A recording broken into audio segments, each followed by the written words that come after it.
An important feature for broadcasting of any kind, and a favorite feature of tools like Nvidia Shadowplay or Elgato's game capture software, is the ability to record something that just happened without having been recording the whole time. While broadcasting, you might want to run an instant replay too. Whether you call it DVR, shadow recording, flashback recording, or just good old replay, I'm going to show you how to do this in OBS Studio, though access to it is somewhat limited.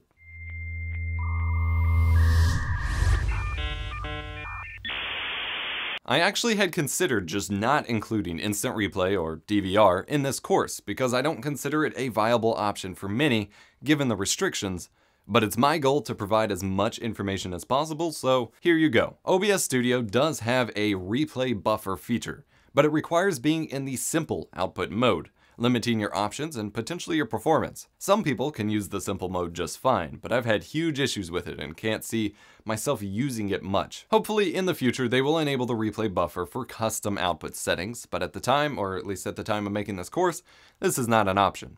I'm going to show you how to set up the replay buffer for DVR recording first, and then we'll get into the more complicated use of utilizing it as instant replay function within a broadcast. But you need to know how the normal DVR features with it work before being able to run instant replays.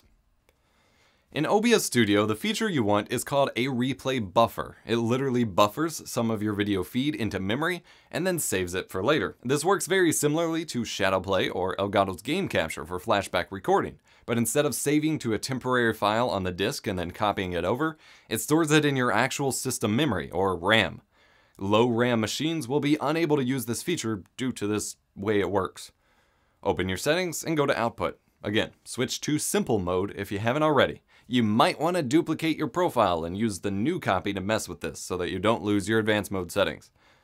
Set your normal encoding settings in the simple output mode, and then at the bottom, check Enable Replay Buffer.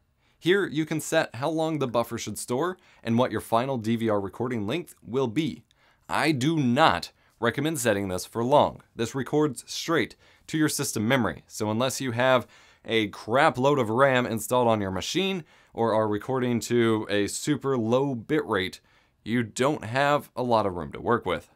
As you change your time, measured in seconds, it gives you a rough estimate of the file size and subsequent memory usage. So if your recording quality is set to high quality medium file size, in my case for a 1080p or 720p stream, 20 seconds of replay time consumes 512 megabytes. So at all times when OBS is running and the replay buffer is active, 512 megabytes of RAM are being consumed just for this process. Take a look at your system memory, keep in mind the required RAM availability for other programs or your games running on your computer, and choose wisely. If you have it use up all of your system memory, OBS could crash and lose your stream or recording, your game could crash, or your whole system could just halt. You don't want that. Hit Apply to change your settings. Your replay recordings will go to the same recording path as normal recordings, also set in this menu. By default, it uses the same naming scheme as normal recordings, but with a replay suffix. You can go to Advanced Settings and customize the file name prefix or suffix for the replay so that you know which file is which. Once you've applied your settings and are ready to go, you need to make sure you don't forget one very important thing. Enabling the replay buffer adds a new button next to your Start Recording and Start Streaming buttons to start the replay buffer. This helps make sure that it's only eating up your RAM when you need it, but also makes it quite a bit easier to forget entirely, and then you can't actually use your replay buffer at all because it never started. Plus, you have to actually set a hotkey to save the replay buffer to a file, or it won't let you start the buffer in the first place. Open your settings again, go to Hotkeys, and now there's a replay buffer section.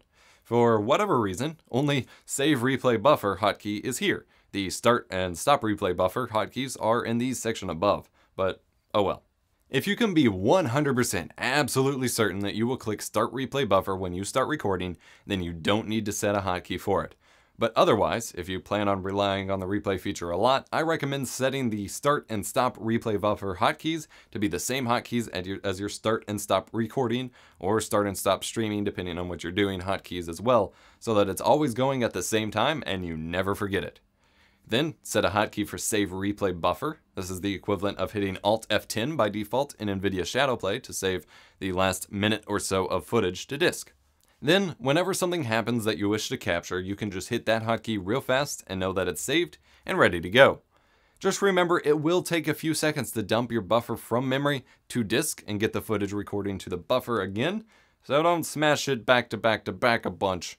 You might wind up with some corrupted files. 3 to 5 seconds is usually enough, depending on your target recording disk and how long your recording buffer is and your settings and so on. That's all you need to get started using OBS Studio's replay buffer to save clips after the fact. I mentioned before how simple output mode might not be preferable for most cases, unless you're specifically wanting to use this feature during normal recording or streaming sessions. I actually recommend utilizing a separate profile for this. For the people who just want to have it open to capture footage after the fact, such as what many of us do with Shadowplay or Elgato's Flashback recording in the first place, a separate profile works very well here. Duplicate your primary recording profile, name the new one something like DVR recording, and set it to simple mode and set up the DVR and replay buffer. Then just have OBS open with the replay buffer going while you game and hit your hotkey whenever you need to save the last cool moment. Easy. Alright, so what about an actual instant replay? Actually calling up a quick moment to your live stream. This part is going to sound really complicated, but I promise it's easy and the end result is actually easy to manage. There's a couple things you do need to pay close attention to, and you'll need 3 hotkeys for it, but it's worth it for the production value. First and foremost, for this to work at all, you will need to go to Advanced Settings in OBS and click the checkbox for Overwrite if file exists under Recording Settings. Unfortunately, at the time of making this guide, this setting applies to all recording in general, not just replay. So you will need to manually move, transfer, copy, save, whatever, your primary recordings every time you start and stop recording, or they will get overwritten. Annoying, but this is what you have to deal with for now. Then change the name formatting so it doesn't have those time-based variables that change on it all the time.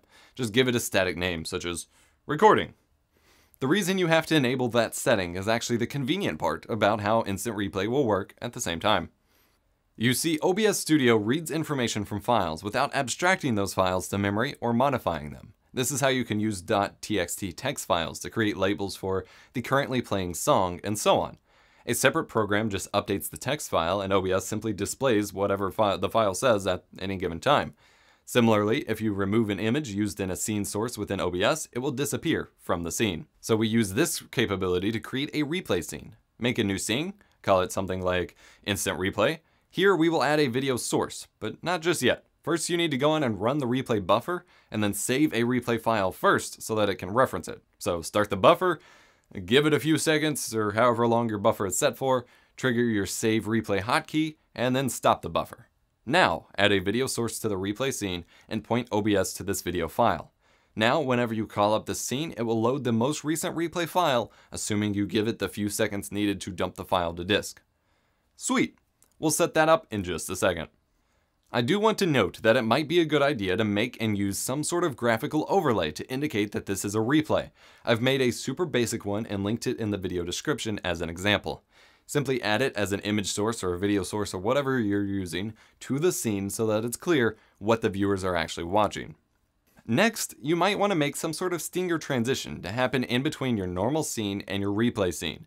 This should be 3 to 5 seconds long to allow your computer enough time to fully save your replay buffer to disk and finalize the file before OBS tries to pull it up, or else the replay won't actually play or it'll be screwed up. This can be an image if you really can't make a video file, or I've created a super generic stinger transition clip and linked it in the video description. Down there, I've also linked a video by Jeff, or Steggy, from Elgato Gaming, who has made an Elgato-themed stinger transition if you want to use that one. Check it out if you have the interest. Instead of using OBS's new stinger transition feature that I covered in the transition section, since you can't currently assign a per-scene transition, and you don't want to show an instant replay transition based, thing on every single scene you switch, it's best to just have a specific scene for this.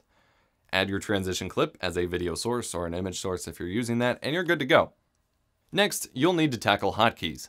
Like I said earlier, it's easier to have start and stop replay buffer matched to your start and stop recording or streaming buttons so you don't forget to hit it, but you need to assign a hotkey that you will remember to the save replay buffer hotkey. You also need to assign hotkeys for switching scenes over to your transition scene and your replay scene, and probably back to your gameplay scene if you don't already have something set up for that. Set those hotkeys and hit apply. Now you have a hotkey you can hit to save a replay, and then you can hit the transition scene hotkey when you're ready to transition to the replay and show off the clip.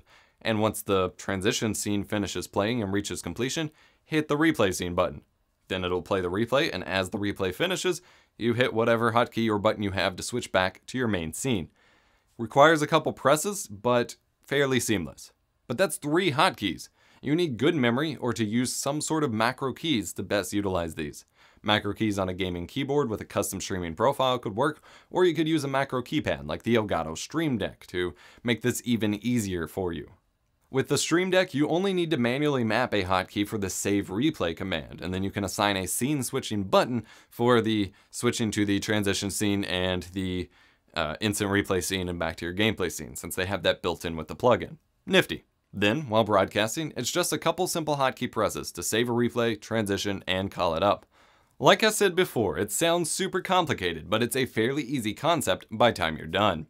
If you plan on only ever immediately pulling up your replay right after saving it, you could automate all 3 of these hotkeys into one with an auto hotkey script. To save the replay, wait, switch to transition scene, wait, switch to replay scene, wait, switch back to gameplay scene. But that leaves you little flexibility while you actually broadcast. So that's it. Replay buffers, DVR recording, and instant replays in OBS Studio. Again, 2 feature requests I have here are to allow use of the replay buffer within the advanced output mode and to allow per scene transition assignments. This seems like a fairly simple feature when you consider how easy it is to set up in Elgato software or Nvidia Shadowplay, but OBS Studio's implementation is a bit more involved. Hopefully this guide has provided the information you need to get started and replay to your heart's content. Hit the like button if you enjoyed the video, subscribe for more awesome tech and educational content, subscribe and follow me on Twitch if you want to see more game streaming, and drop me a message in chat. Until next time, I'm EposVox. Happy streaming! Thanks for watching this episode of my OBS Studio tutorial course. More videos like this and a full master class are linked in the playlist in the video description. Click to learn more.